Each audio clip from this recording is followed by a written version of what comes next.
take a little break. I need a break. Yeah. Ready to live a little bit. Just enjoy life, not worrying about medical stuff for a while. Okay. The bucket, just that one. Good? Yep.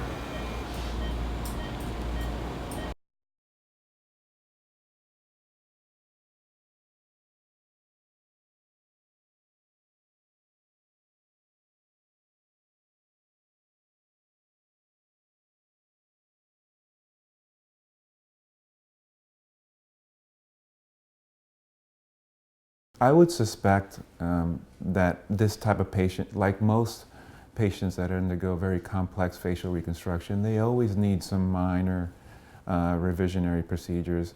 I don't foresee anything right now in Patrick within the next 12 months, but he will likely undergo some small procedures down the road, like most patients with severe facial injury who've undergone very complex facial reconstruction.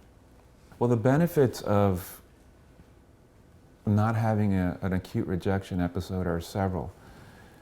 We know from the solid organ literature, in other words, from patients that have undergone transplants of liver or kidney primarily, that the more acute rejection episodes you have, the more prone you are for long-term consequences and potential graft failure.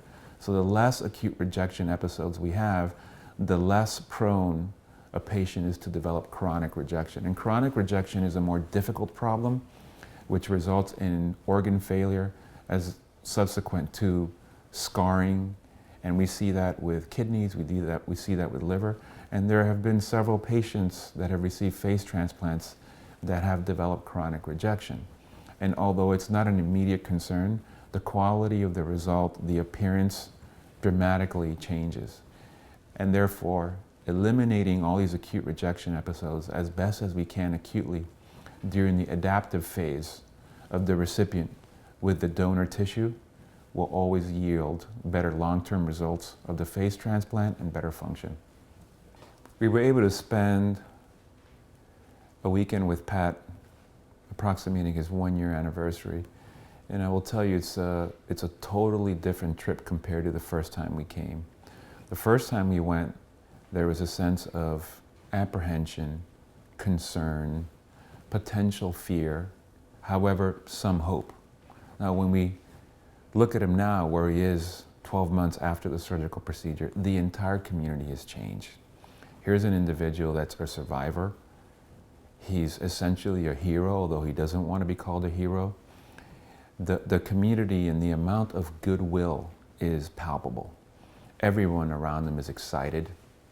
And that is immediately notable. We spent a few moments during our first day with his ophthalmologist who took care of him when he had his initial burns at Memphis.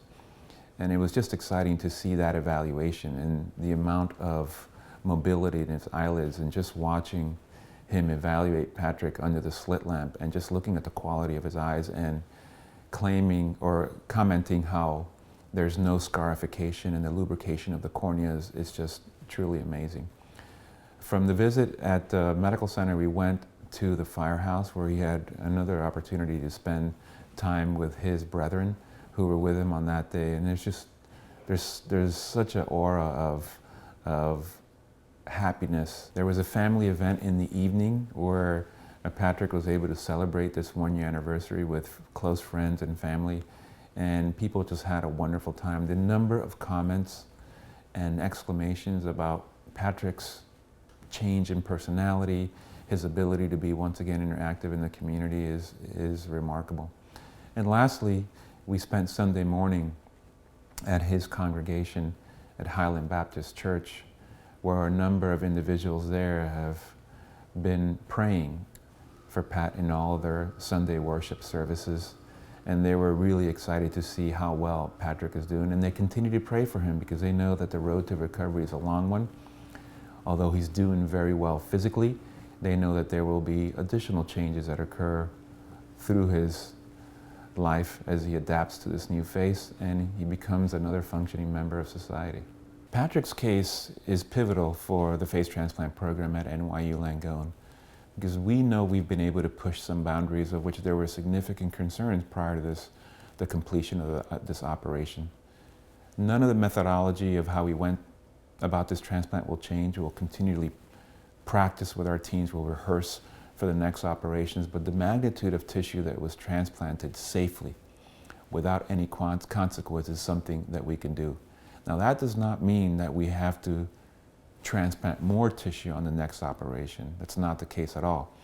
But the fact that we could potentially treat another burn survivor that has the inability to blink, where we can transplant the eyelids and other important functional tissues of the face, like the lips, to transplant those tissues to restore function but also improve the appearance, is something that now we can predictably do and can be done very safely.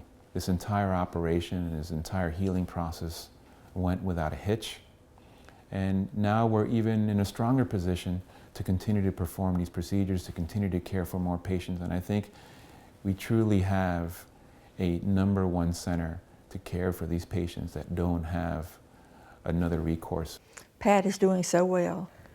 From the day of the injury and to where we are today, I've got Pat back the way he used to be before he got burned. Our family was like not broken, but we were not your normal functioning family. We couldn't go out, we couldn't do things, and they have given us back that family sense. And for that, I'm forever grateful.